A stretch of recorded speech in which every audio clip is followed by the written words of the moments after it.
Working with the guys from Hack Pompey, we then sort of went and spoke to the fashion textile staff in CCI, and they were really keen and really up for it, which was great.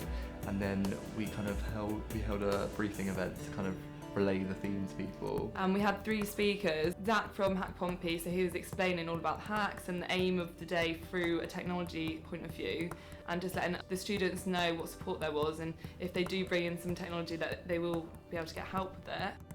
And then we had Ming Wu, and he is a designer. He's created rings which hold memory cards, so we had him coming in just to show like the kind of way we were going about it. And we had Professor Joan Farah speaking as well about sustainability. Another aspect to the fashion hack was the sustainability side. So not only was it fashion and tech, it was also reusing and upskilling things.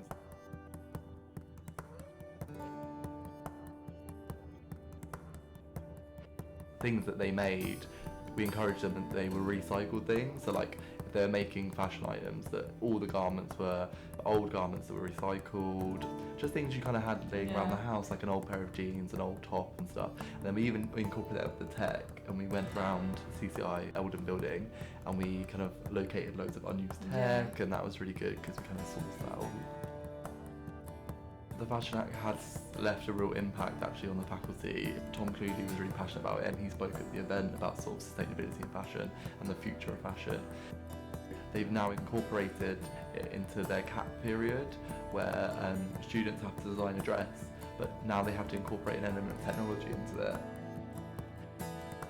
One of the best things that, for me, that was made was the high heels.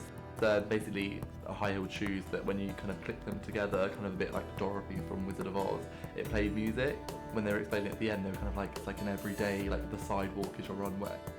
All the materials for the day we sourced from other places, and we wanted it to be, we were using waste as the new raw material.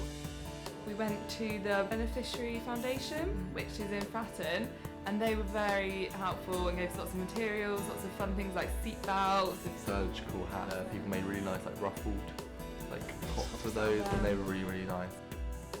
Even if you're not interested in fashion and technology, if you're interested in sustainability, that was even another aspect to it. So I think bringing those areas into one event, it was a bit daunting, but I think it worked really well, and I think that's kind of what helped the success of the Fashion Hack, is that it appealed to a really diverse group of people.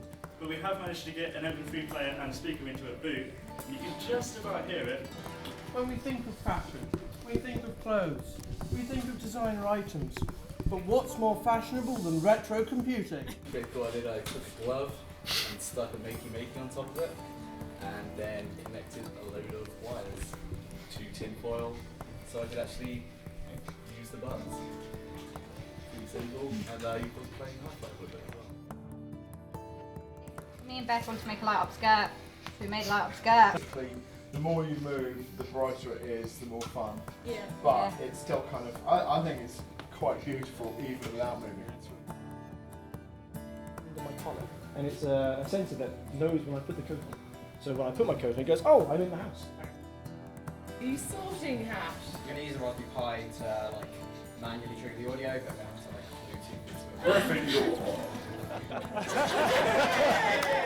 it. Takes the image, takes all the pixels, finds the average colour, matches it to a list of colour names that someone's made, then takes that word, takes it to a text-to-speech program, gets an MP3, and then takes it.